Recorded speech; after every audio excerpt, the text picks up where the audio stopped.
வணக்கம் Jai Hind. Iran America இடையே நடக்கக்கூடிய இந்த போர் நிறுத்தம் அப்படின்றது இந்தியாவுக்கு எந்த விதமாக பாசிட்டிவாகவும் நெகட்டிவாகவும் ஒரு இம்பேக்டை கொடுக்கும் அப்படின்றதுக்கான ஒரு டீட்டெயில் ஆய்வு இது. இந்த ரெண்டு நாடுகளுக்கு இடையே போர் நிறுத்தம், இது போர் நிறுத்த ஒப்பந்தம் கிடையாது, போர் நிறுத்தம் மட்டும்தான். 19ஆம் தேதி ஜூன் சுவிட்சர்லாந்து இருக்கக்கூடிய ஜெனீவாவில் கையெழுத்தாக போகுது அப்படின்ற செய்தி நம்ம ஏற்கனவே பார்த்துருந்தோம். இப்போ நமக்கு இதனால என்ன பயன் அப்படின்றதுல ஒரு முக்கியமான 5 ஸ்டாட்டிஸ்டிக்ஸ். இந்தியாவுடைய 41% க்ரூட் ஆயில் இம்போர்ட் அப்படின்றது ஸ்ட்ரெயிட் ஆஃப் ஹார்மூஸ் வழியாக வருது. 55% எல்என்ஜி அப்படின்றதும் ஸ்ட்ரெயிட் ஆஃப் ஹார்மூஸ் வழியாக வருது. 88% எல்பிஜி இந்த வழியாக தான் வந்துகிட்டு இருக்கு. அதே மாதிரி க்ரூடோடைய பீக் ப்ரைஸ் அப்படின்னு பார்த்தீங்கன்னா மார்ச் மாதம் ஆல்மோஸ்ட் $157 பெர் பேரல் அளவுக்கு போச்சு. எல்பிஜி ப்ரைஸ் அப்படின்றது கணிசமான அளவுக்கு உயர்ந்ததை நம்ம பார்க்குறோம். ஸோ இந்த பிரச்சனை சால்வ் ஆகும் பொழுது முதல்ல சீராகிறது இந்தியாவுடைய எல்பிஜி சப்ளை. ஏன்னா 88% அங்கே தான் வருது. ரெண்டாவது, நிறுவனங்கள் பயன்படுத்தக்கூடிய எல்என்ஜி லிக்விஃபைட் நேச்சுரல் கேஸ். மூணாவது, நம்ம எல்லாரும் பயன்படுத்தக்கூடிய பெட்ரோல் டீசல். இப்போ இதோடைய க்ரூட் ஆயிலோடைய விலை அப்படின்றது $80க்கும் கீழே போயிருச்சு. ஸோ இது ஒரு பெரிய ஒரு வரவேற்புக்குரிய ஒரு விஷயம் அப்படின்னு சொல்லலாம். பெட்ரோல் டீசல் விலை குறையுமா அப்படின்னு கேட்டிங்கன்னா அதற்கான வாய்ப்புகள் இப்போ இல்லை, ஒரு 3-4 மாதம் கழித்து நிச்சயமாக இருக்குன்றதை பார்ப்போம். ஸோ என்ன டீட்டெயில் அப்படின்றத பார்க்கலாம். இப்போ இந்த பேக்ரவுண்டு நம்ம தொடர்ந்து பிப்ரவரி 28ஆம் தேதியிலேருந்து கவர் பண்ணிட்டு வரோம். நம்ம வியூவர்ஸ் எல்லாருக்குமே இதை பற்றி என்ன அப்படின்றது தெரியும்.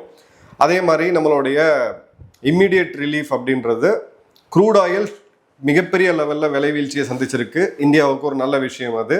ருப்பி ஸ்ட்ரென்தன் ஆயிருக்கு. ஆல்மோஸ்ட் பார்த்தீங்க அப்படின்னா $1.25 மேலே ருப்பி வந்து ஸ்ட்ரென்தன் ஆயிருக்கு. டாலரோடைய வீழ்ச்சியை நம்ம பார்க்க முடியுது. இப்போ இன்ஃப்ளேஷன் அப்படின்றது கரண்ட்லி இந்த ஃபினான்ஷியல் இயருக்கு 4.9%, 5க்கு கீழே இருந்துச்சு அப்படின்னா அது நிச்சயமாக ஒரு நல்ல இண்டெக்ஸ் தான். இது நம்ம மீண்டும் கண்டினியூ பண்ண முடியும் அப்படின்றத பார்க்கலாம். அதே மாதிரி எல்பிஜி ப்ரைஸ் ஹைக் அப்படின்றது 2-3 முறை நம்ம இந்த முறை பார்த்தோம். குறிப்பாக கமர்ஷியல் அதிகமாகவே இருந்துச்சு. இதோட விலை குறையறதுக்கான வாய்ப்புகள் அப்படின்றது நம்ம தெளிவாக இருக்குது. இப்போது பிப்ரவரிக்கு பிறகு WTI க்ரூடெல்லாம் பார்த்தீங்க அப்படின்னா ஒரு $70க்கு கீழே வந்திருக்கு. ஸோ ப்ரீவார் சினாரியோவுக்கு வெகு வேகமாக ஒரு சர்ப்ரைசிங்கான ஒரு விஷயம் அப்படின்னு சொல்லலாம். ஏன்னா மார்க்கெட் எப்பயுமே இந்த சென்டிமெண்ட்ஸை வச்சு ரியாக்ட் பண்ணக்கூடிய ஒரு இண்டெக்ஸ். ஸோ மார்க்கெட் ரொம்ப பாசிட்டிவாக இதுக்கு போகுது அப்படின்ற போது கச்சா எண்ணெயோடைய விலை அப்படின்றது $60-70க்குள்ள ட்ரேட் ஆகும் அப்படின்றத பார்க்கலாம். அதன் பிறகு நம்மளுடைய மிக முக்கியமான சபஹார் துறைமுகம். ஏன்னா மத்திய கிழக்கு ஆசிய நாடுகளை நோக்கி போகிறதுக்கான ஒரு கேட்வே எது அப்படின்னு பார்த்தீங்கன்னா இந்த சபஹார் துறைமுகம் தான். ஸோ இந்த சபஹார் துறைமுகத்துக்கு 10 வருஷம் கான்ட்ராக்டை மே 2024 நம்ம பண்ணியிருந்தோம். $120 மில்லியன் அளவுக்கான எக்யூப்மெண்ட்ஸ் அவங்க போட்டிருக்கோம். 250 மில்லியன் அடிஷ்னல் கிரெடிட் லைனும் நம்ம கொடுத்துருக்கோம். இந்த இடம் அப்படின்றது ரொம்ப முக்கியமானது. ஸோ இந்த அமைதி ஒப்பந்தம் வரும்பொழுது மீண்டும் இந்தியா ஃபுல் பிளெஜ்டாக தன்னுடைய ஆப்ரேஷன்ஸை இங்கே சபஹாரில் துவக்குவாங்க அப்படின்றத நம்ம பார்க்கலாம். ஏன்னா இந்த இடத்துல வைண்ட் டவுன் ஆப்ரேஷன்ஸ்ன்னு சொல்லி நிறையா செய்திகள் வந்துச்சு. அது உண்மை கிடையாது. இந்த டெம்பரரி டிரான்ஸ்ஃபர் அப்படின்றது, டிரான்ஸ்ஃபர் ஆஃப் ஸ்டேக் அப்படின்றது டெம்பரரி தான். ஸோ மீண்டும் இந்த போர்ட் இந்த ப்ரெஷர், சாங்ஷன்ஸ் ப்ரெஷர் வெளியில் வரும்பொழுது, ஈரான் இதை விட்டு வெளியில் வரும்பொழுது நம்மளுடைய international north south transport corridor Mumbai, Gujarat இந்த மாதிரியான துறைமுகங்கள்ல இருந்து சபஹார்லேருந்து ஆப்கானிஸ்தான், பிறகு மத்திய கிழக்கு ஆசிய நாடுகள் வழியாக ரஷ்யா போய் அடையிறது, அதன் பிறகு ஐரோப்பா மார்க்கெட்டுக்கு போகிறது ஒரு மிகப்பெரிய ஒரு வரப்பிரசாதம் அப்படின்றத நம்ம பார்க்கலாம். அடுத்தது எடுத்தீங்க அப்படின்னா நம்மளுடைய ஐஎன்எஸ்சி ட்ரேட் காரிடரில் 2 ப்ராஜெக்ட் நம்ம வந்து ஒரே நேரத்தில் போயிட்டுருக்கோம். ஒன்று வந்து ஐஎன்எஸ்டிசின்னு சொல்லக்கூடிய international north south transport corridor. இன்னொன்று ஐமெக்னு சொல்லக்கூடிய India middle east economic corridor. இந்த ரெண்டுத்துக்குமே ரொம்ப முக்கியமானது அப்படின்னு பார்த்தீங்கன்னா வளைகுடா நாடுகள். ஸோ ஐமெக்கில் நமக்கு இருக்கக்கூடிய ஒரு மிக முக்கியமான பார்ட்னர் இஸ்ரேல், ஐஎன்எஸ்டிசியில் நமக்கு இருக்கக்கூடிய மிகப்பெரிய முக்கியமான பார்ட்னர் ஈரான். இந்த 2 நாடுகளும் அமைதியை நோக்கி திரும்பும்போது இந்தியா மீண்டும் இந்த இடத்துல ஒரு பெரிய ஃபோக்கஸ் பண்ணுறதுக்கான வாய்ப்புகள் அப்படின்றது இருக்குது. ஏன்னா இந்தியா ரஷ்யாவுடைய ட்ரேட் அப்படின்றது 5.3 பில்லியனை தாண்டி இருக்குது. ஐஎன்எஸ்டிசியில் குறிப்பாக நம்ம சூயஸ் கால்வாய் வழியாக ஐரோப்பாவை அடையிறதுக்கும் இதுக்கும் பார்த்தீங்க அப்படின்னா 40% நேரம் கம்மியாகும், 30% வந்து ஃபேட் காஸ்ட் சேவ் ஆகும். இப்போ இந்தியா ஒரு கிலோ நம்ம ஆப்பிள் ஏற்றுமதி பண்ணுறோம், ஒரு பேருக்கு சொல்கிறேன்னு வச்சுங்களேன், ஒரு பேச்சுக்கு இந்த 1 கிலோ ஆப்பிளுக்கு $1 அப்படி ஒரு 100 ரூபா டிரான்ஸ்போர்ட்டேஷன் காஸ்ட் இருந்துச்சுன்னா இது இப்போ குறைஞ்சு 60 ரூபாயிலிருந்து 70 ரூபாய்க்குள்ள வரும், ஃபாஸ்டாகவும் போய் சேரும். ஸோ இந்த இடத்துல இந்தியாவுக்கு ஐரோப்பா மார்க்கெட்டில் கம்பீட் பண்ணுறதுக்கான ஒரு மேஜர் பிரேக் த்ரூ வந்து கிடைக்கிது. INSTCயில் இந்த ப்ராஜெக்ட் வந்து இந்த போர்னால அப்படியே வந்து ஸ்டால் ஆனதை நம்ம பார்த்தோம். அடுத்தது ஜியோ பொலிட்டிக்கல் இம்பேக்ட். பாகிஸ்தான் கம்ப்ளீட்டாக ஒரு பிரைமரி மீடியேட்டராக தன்னை பொசிஷன் பண்ணாங்க. பட் இந்த பொசிஷன் பண்ணதில் இவங்க தபால்கார வேலையை கூட பார்க்கல அப்படின்றத பார்க்குறோம். ஏன் இதை நான் சொல்கிறேன் அப்படின்னா, நீங்கள் உங்களை வந்து ஒரு பிரைமரி மீடியேட்டராக நீங்கள் ஃபோக்கஸ் பண்ணும் பொழுது இந்த அறிவிப்பில் அட்லீஸ்ட் உங்கள் பேராவது எங்கேயாவது வந்திருக்கணும், எதுவுமே வரல. இந்த டீலை க்ளோஸ் பண்ணதில் மிக முக்கியமான ரோல் கத்தார். ஒரு ஜியோ பொலிட்டிக்கலாக 30 லட்சம் மக்கள் தொகையை கொண்ட ஒரு சிறு நாடு தன்னோட அபவ் த வெயிட் பஞ்ச் பண்ணுவாங்கன்றதை நான் ஏற்கனவே சொல்லியிருந்தேன். மீண்டும் அதை கத்தார் உறுதி செஞ்சிருக்கு. தன்னுடைய பொசிஷனை குளோபல் பாலிட்டிக்ஸில் குறிப்பாக மேற்கு ஆசியாவில் தான் இல்லாமல் எதுவும் நகராது அப்படின்ற ஒரு போல் பொசிஷனில் கத்தார் இருக்கு. இவங்க பாகிஸ்தான் மீண்டும் அங்கே சீன்லேயே இல்லாமல் போகிறாங்க. இப்போ இந்த இடத்துல இந்த போர் நிறுத்தம் தொடரும் பட்சத்தில் இதில் 2 முக்கியமான விஷயம் இருக்கு. ஒன்று, இஸ்ரேலை வெளியில வச்சு இந்த ஒப்பந்தத்தை போட்டது. ஸோ இஸ்ரேலுக்கு அணு ஆயுதம் ஈரான் கையில் இனிமேல் வராது அப்படின்ற உறுதிமொழி இல்லாத வரைக்கும் நாங்கள் இந்த டீலை ஏற்றுக்க மாட்டோம். டீல் நல்லா கவனிங்க, அவங்களுடைய பிரதமர் பெஞ்சமின் நெத்தன்யாஹூ அவர்கள் சொன்னது, டீல் இருக்கோ இல்லையோ அது வேற விஷயம், ஈரான் கிட்ட அணு ஆயுதம் இருக்காது. ஸோ இந்த போரை மீண்டும் ஸ்டார்ட் பண்றதுக்கான வாய்ப்பு இருக்கு. இந்த இடத்துல ட்ரம்ப்புக்கு இந்த அக்ரிமெண்டோடைய ஃபைனல் காப்பி 19ஆம் தேதி வரும்போது நம்ம பார்த்தா தெரியும்.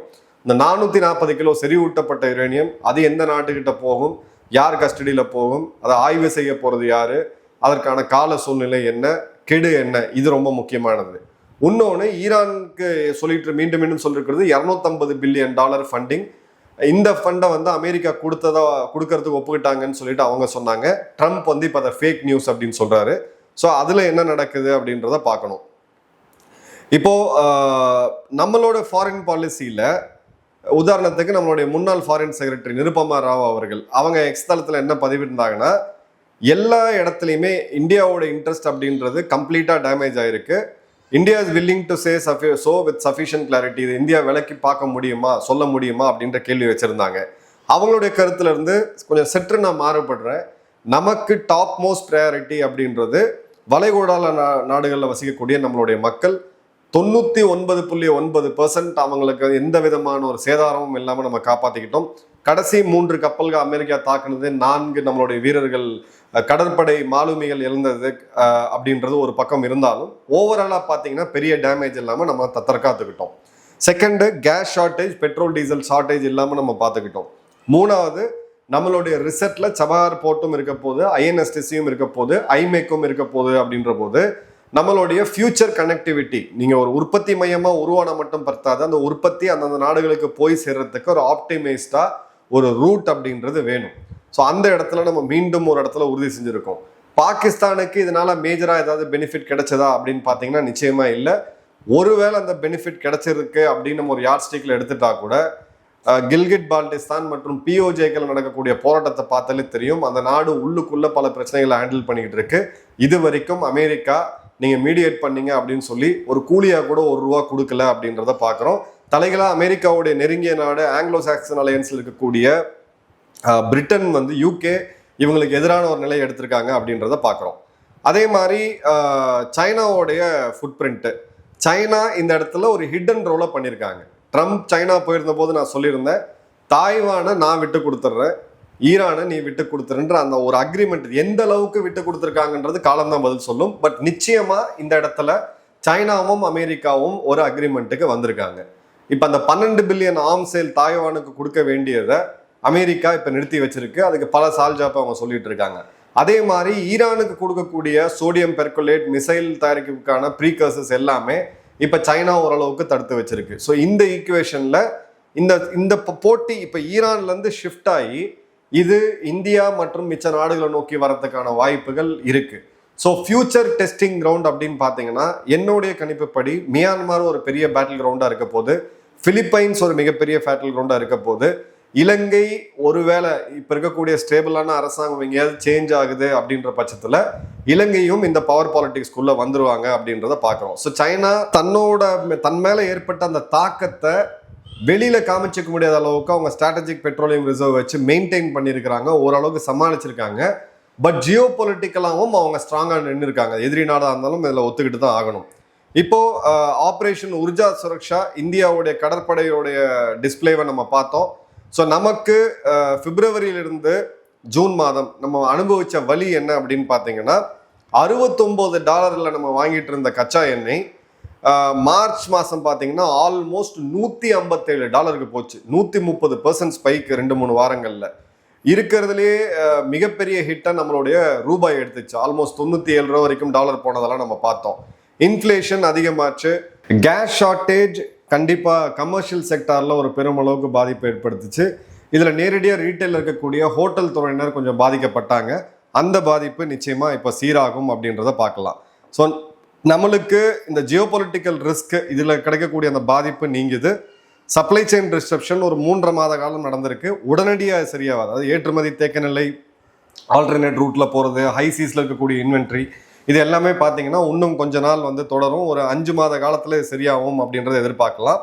இந்தியாவுடைய ஃபார்மா செக்டர் நிச்சயமாக ரெக்கவர் ஆகும். ஏன்னா ஈரானுக்கு 90% மருந்தை கொடுக்கறது இந்தியா தான்.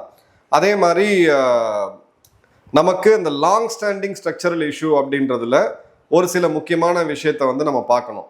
ஏன்னா ட்ரம்ப்பை அனலைஸ் பண்ணுறதுக்கு இப்போ ஈரான் பற்றி வரக்கூடிய செய்திகள் எடுத்திங்கன்னா, சைக்காலஜிஸ்ட்டை வச்சு இந்த மேட்மேன் தியரியை எப்படி உடைக்கணும், சைக்கோ மாதிரி ஒரு பேசுகிறாரு, அதில் உண்மையாக உள்ளே இருக்கக்கூடிய அர்த்தம் என்ன அப்படின்னு சொல்லி அவங்களும் அவங்க சைடு ரொம்ப திறமையான சைக்காலஜிஸ்ட்டை வச்சு பயன்படுத்தியிருக்காங்க. ஆனால் இந்த டீல் அப்படின்றது MOU டேர்ம்ஸில் தான் இருக்குது. இது ஒரு புரிந்துணர்வு ஒப்பந்தம் தானே தவிர இது ஃபுல் ஃப்ளெஜ்டு போரோட இது கிடையாது. அப்ராக்சிமேட்டாக இஸ்ரேலோடைய ஒரு ஊடகம் சொல்லக்கூடியது $1 trillion அளவுக்கான சேதம் ஈரானுக்கு ஏற்பட்டிருக்கு. ஸோ ஈரான் இயல்பு நிலைக்கு திரும்பின பிறகு மீண்டும் அந்த யுத்தத்தை நோக்கி ஈரான் போவாங்களா அப்படின்னு கேட்டிங்கன்னா, நிச்சயமா அவங்க மக்களுக்கு அதில் ஈடுபாடு இருக்காது. IRGC அதை முன்னெடுப்பாங்க, அது வேற விஷயம். 60 நாட்களில் இந்த டீல் ஃபைனல், இந்த MOU அப்படின்றது டீலாக சைன் ஆகணும். ஈரானுடைய நியூக்ளியர் ஸ்டாக் பைல் அது என்ன ஆகும்? IRGC இருக்கக்கூடிய பல பேர் இன்னும் டிவைடடாக இருக்கிறாங்க. அங்கே இருக்கக்கூடிய அரசாங்கத்தை விட அமெரிக்காவுடைய டொமஸ்டிக் பாலிடிக்ஸு, பாகிஸ்தானுடைய அந்த பிரிட்டில் ஃபவுண்டேஷன் மீடியேஷன் சொல்லி இவங்க குட்டை குழப்பறதுக்கு ஏதாவது இருக்கா அப்படின்னு பார்க்கணும். இந்தியாவுடைய ட்ரஸ்ட் டெபிஷிட் ஈரானை பொறுத்த வரைக்கும் அந்த பைலேட்ரல் இதில் ஒரு பெரிய இடத்துல இந்தியா இப்போ ஈரானை கம்ப்ளீட்டாக ட்ரஸ்ட்டும் பண்ண முடியாது. ஹார்மூஸ் ஃபீ அப்படின்றது இப்போ வரைக்கும் இல்லை. இந்த ஒப்பந்தம் புரிந்துணர்வு ஒப்பந்தம் வந்த பிறகு இல்லை. இது ஃபியூச்சரில் எப்படி போகுது அப்படின்றத பார்க்கணும். ஸோ எப்படி பார்த்தாலும் நமக்கு எடுத்தீங்க அப்படின்னா நமக்கு உண்டான அந்த எனர்ஜி ரிலீஃப் அப்படின்றது immediate, Chabahar long term win நம்மளுக்கு, INSTC மிக முக்கியமான ஸ்ட்ராட்டஜிக் ஆப்பர்ச்சுனிட்டி. அதே மாதிரி இந்த டீல் டியூரபிலிட்டி, இந்தியாவுடைய ஸ்ட்ரக்சரல் இஷ்யூஸை நம்ம அட்ரஸ் பண்ணி ஆகணும். அது ஹைட்ரஜனாக இருக்கட்டும், இல்லை EVஸாக இருக்கட்டும், இல்லை எத்தனால் பிளெண்டிங்காக இருக்கட்டும், இல்லை பியூர் எத்தனாலாக இருக்கட்டும், இல்லை சோலாராக இருக்கட்டும், இல்லை விண்டாக இருக்கட்டும், இந்த இடத்துல நம்ம எனர்ஜியில் இருக்கிறத வச்சு தன்னிறைவு பெறுறது அப்படின்றது ரொம்ப ரொம்ப முக்கியமான பாட்டு. இந்த வாய்ப்பாக பயன்படுத்தி ஆஸ்கிலரேட் பண்ணணும். E20 பெட்ரோலில் மட்டும் எனக்கு நிறைய டிஃப்ரென்ஸ் ஆஃப் ஒப்பீனியன் இருக்குது. கவர்மெண்ட் இன்னும் ஓப்பனாக அதில் என்ன பிரச்சனை இருக்குது அப்படின்றத சொல்லணும். அதே மாதிரி E85க்கும் பியூர் பெட்ரோலுக்கும் இப்போதைக்கு ஒரு $21 டிஃப்ரென்ஸ் வச்சுருக்காங்க. இது பத்தாது, மினிமம் $40 அது வேணும். ஏன்னா இப்போ லேட்டஸ்ட்டாக சுசுகி வேகனார் E25லேருந்து E100 வரைக்கும் கம்ப்ளைண்ட்டாக இருக்கக்கூடிய அந்த வண்டி தன்னுடைய ரெகுலர் விலையிலேருந்து ஒரு $76,000 அதிகமாக இருக்கக்கூடியதை நம்ம பார்க்குறோம். ஸோ இதற்கான சப்சிடி ரோல் அவுட்டு லாங் டேர்மாக இந்தியா பண்ணி இந்த பெட்ரோல் டீசலில் இருக்கக்கூடிய அந்த டிபெண்டன்சியை கம்மி பண்ணுறதுக்கான முன்னெடுப்புகளை எடுத்தாதான் இந்த ஷாக்லேருந்து மீண்டும் மாதிரியான சூழ்நிலை வரும்போது நம்ம மீண்டு வர முடியும். உங்கள் கமெண்ட்ஸை கமெண்ட் பாக்ஸில் போடுங்க. நன்றி, வணக்கம், ஜெயஹிந்த்.